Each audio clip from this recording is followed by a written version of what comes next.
ఇప్పుడు మన సెరికల్చర్లో ఒకసారి చూసుకున్నట్టయితే మల్బరీ సాగు ఒక భాగం అయితే పురుగుల పెంపకం మరో భాగం. అంటే మల్బరీ సాగులోనే 60% ఉంటుంది. నాణ్యమైన ఆకు వచ్చినప్పుడే నాణ్యమైన గూడు వస్తుంది.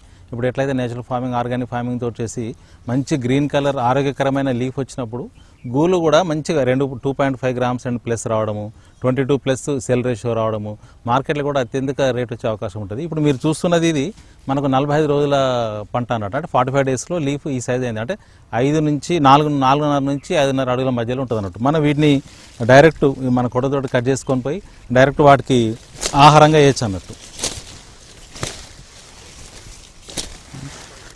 ఇలా చేసినామంటే మనం ఇవి డైరెక్ట్గా ఈ మన నేచురల్ ఫార్మింగ్లో చేసిన ఆకులైతే ఇంకా బలవర్ధకంగా ఉంటుంది. వాటికి మనకు గూడు కూడా నాణ్యంగా వస్తుంది, మనకు పంట కూడా సక్సెస్ అవుతుంది, పురుగులు కూడా చాలా ఇష్టంగా తినే అవకాశం ఉన్నది.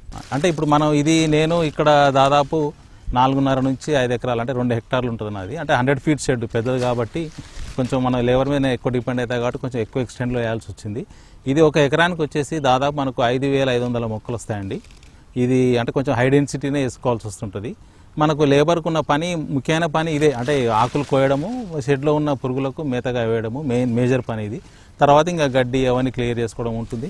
మనకు ఒకసారి పంట అయిపోయినాక అంటే కరెక్ట్ టైంలో పంట చేసినప్పుడు మాత్రం మళ్ళీ రెండోసారి ప్రూనింగ్ చేసిన అవకాశం ఉండదు. మళ్ళీ రెండోసారి కూడా ఇక్కడ వరకు ప్రూనింగ్ చేసుకున్నట్టయితే మళ్ళీ నెక్స్ట్ వితిన్ 45 డేస్లో మళ్ళీ ఆకు వచ్చే అవకాశం ఉంటుంది. మనకు 1 ఎకరం మల్బరీ ఉన్నప్పుడు మనం 200 నుంచి 250 గూళ్ళ వరకు డిఎఫ్ఎల్స్ వరకు పెంచవచ్చు.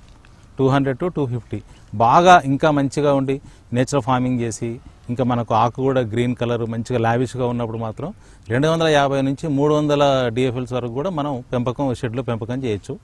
రమారాయి అంటే అదం పక్షంలో మాత్రం 200 నుంచి 250 వరకు మాత్రం తప్పకుండా ఈజీగా చేసుకోవచ్చు. నీటి విషయానికి వచ్చినట్టయితే డ్రిప్ ఉంటే చాలా సౌకర్యవంతంగా ఉంటుంది. 1 ఎకరంలో మల్బరీ ఉన్నప్పుడు మనం డ్రిప్ దాదాపు అంటే రోజు విడిచి రోజు ఒక 4 నుంచి 5 గంటలు నడిపినట్టయితే దీనికి తగు పరిణామంలో మనం నీటిని అందించిన వారు అవుతాం. ఫ్లడ్ ఇరిగేషన్ కాలువల ద్వారా కూడా చేయొచ్చు, కానీ కొంచెం అది లేబర్తో కూడుకున్న పని. సరే డ్రిప్ అవకాశం లేని వాళ్ళు అలా కూడా కాళ్ళతో కూడా పారించవచ్చు. అప్పుడు మాత్రం ప్రతి 3 రోజులకు ఒక తడి ఇవ్వాల్సి వస్తుంటుంది.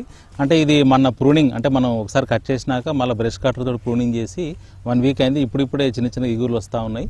ఇది మనకు 40 నుంచి 45 రోజులలో ఈ సైజు అంటే 4.5 5 ఫీట్లు ఇట్లా వచ్చేసి మళ్ళీ వచ్చే పంటకు ఉపయోగపడుతుంది. అయితే ఇక్కడ మనం చూసుకున్నట్టయితే నేను డ్రిప్ సిస్టమ్ యూజ్ చేస్తున్నాను. ఈ డ్రిప్ సిస్టంలో కూడా మీకు సరైన తేమ, ఎప్పుడు మనకి ఇలా తేమ ఉంటుంటుంది. ఈ తేమతోటి మంచిగా మెయింటైన్ అవుతుంది. ఇక్కడ రాలిపోయిన ఆకులు కానీ ఇవి కూడా దీనికి ఎరువుగా మారుతాయి. నేను కూడా maximum bacterial cultures, waste decomposer, జీవామృతం ఇలాంటివి వాడుకుంటూనే డ్రిప్లో ఫర్టిగేషన్ ద్వారా ఎక్కిస్తాను.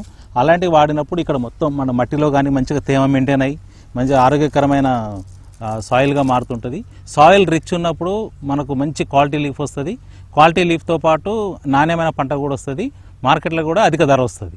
సెరికల్చర్లో ఈ సాయిల్ అంటే సాయిల్ హెల్త్ కానీ సాయిల్ కంటెంట్లో ఆరోగ్యం కూడా చాలా ఇంపార్టెంట్. మనకు ఒకసారి నాటినప్పుడు 15 నుంచి 20 ఏళ్ళ వరకు స్థిరంగా దిగుబడులు తీసుకోవచ్చు.